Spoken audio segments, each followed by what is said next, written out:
ভবনে প্রদেশ কংগ্রেস কমিটির উদ্যোগে এই সাংবাদিক সম্মেলনের আয়োজন করা হয়েছে। রাজনৈতিক মহলে এই সম্মেলন ঘিরে বাড়ছে জল্পনা। এই সম্মেলনে উপস্থিত থাকবেন প্রদেশ কংগ্রেস কমিটির ইনচার্জ তথা রাজ্যসভার সদস্য ক্রিস্টোফার তিলক সহ দলের একাধিক শীর্ষ নেতৃত্ব। রাজ্যের বর্তমান রাজনৈতিক পরিস্থিতি, সংগঠন এবং আসন্ন নির্বাচনের কৌশল নিয়ে এই সম্মেলনে গুরুত্বপূর্ণ বার্তা উঠে আসতে পারে বলে মনে করা হচ্ছে। এখন দেখার এই সাংবাদিক সম্মেলন থেকে কি বার্তা দেয় কংগ্রেস নেতৃত্ব। আমাদের মাঝে উপস্থিত হয়েছেন আমাদের সর্বভারতীয় কংগ্রেস কমিটির সেক্রেটারি, ত্রিপুরা রাজ্যের ইনচার্জ ক্রিস্টোফার তিলকজি।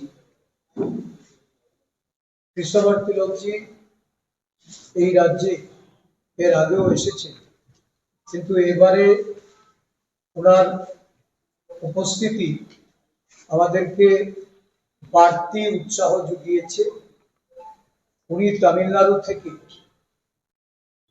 গত কিছুদিন আগে যে রাজ্যসভার নির্বাচন অনুষ্ঠিত হয়েছিল, এই নির্বাচনে বিনা প্রতিদ্বন্দ্বিতায় উনি জয়লাভ করেছেন এবং রাজ্যসভার মাননীয় সাংসদ হিসাবে উনি মনোনীত হয়েছেন।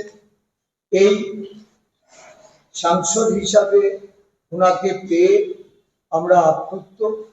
আজকে আমাদের প্রদেশ কংগ্রেসের পক্ষ থেকে ওনাকে আমরা সংবর্ধিত করব এবং ওনার দীর্ঘায়ু কামনা করে ওনার এই কর্মজীবন